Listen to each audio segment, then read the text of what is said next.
Ćao, dobrodošli na kanal Jednostavno ukusno. Ja sam Valentina. Ovaj put posebno pozdravljam sve one koji uživaju u kolačima sa makom. Na bilo koji način da ih pripremimo, oni su uvek nešto posebno. Danas ću vam pokazati kako da na brz način pripremite makovnjaču. Ona će da bude sočna i odlična i sigurno će da nestane za tili čas sa stola.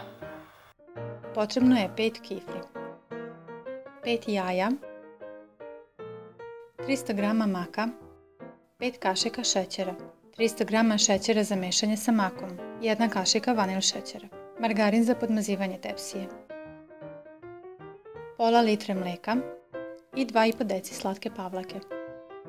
Ako koristite mak u zrnu kao što sam ja, onda je potrebno prvo da ga sameljete. Koliko ide grama maka, barem toliko i šećera, kako mak ne bi bio gorak. Ako koristite već pripremljeni kupovni mak koji sadrži šećer, potrebno je 600 g takve smese.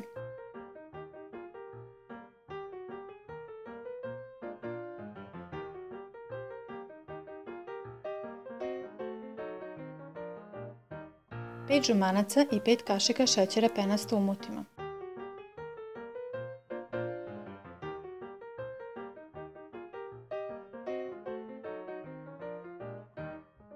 Dodamo i vanil šećer.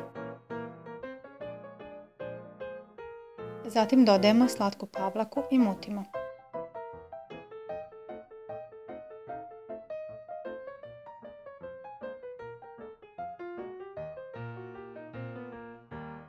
Na kraju dolazi mleko i po želji rendana kora jednog limuna.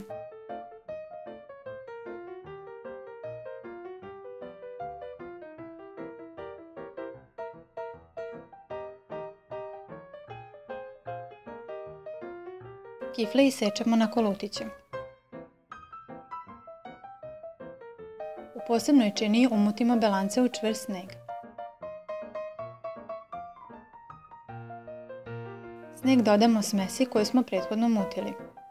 Jako je važno da sneg od belanaca mešamo pažljivo u jednom pravcu kako se ne bi razbio i kako bi smesa ostala vazdušasta. Tako će i ceo kolač biti mekši i sočniji. Potapamo kolutiće kifle da se malo natope. Kolač je mekši i sočniji ako su kifle sveže.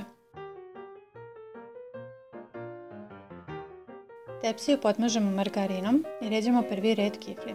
Ako želite možete da podmažete i puterom ili uljem.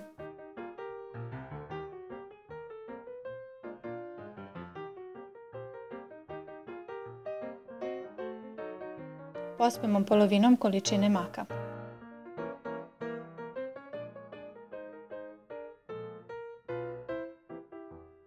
Zatim ređamo drugi red kifli.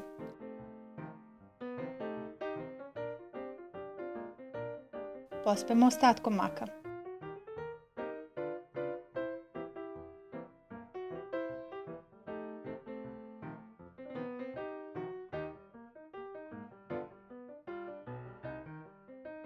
Od gore prelijemo preostalom količinom umućene smese.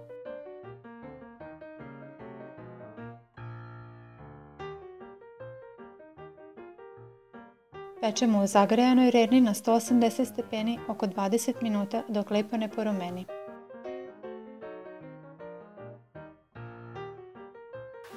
Eto, vidjeli ste kako se jednostavno i brzo priprema. Obavezno probajte ovaj kolač, javite mi kako vas svideo, podelite recept sa drugima, lajkujte i ako do sada niste, prijavite se na moj kanal kako biste bili obavešteni o svakom novom videu. Ćao!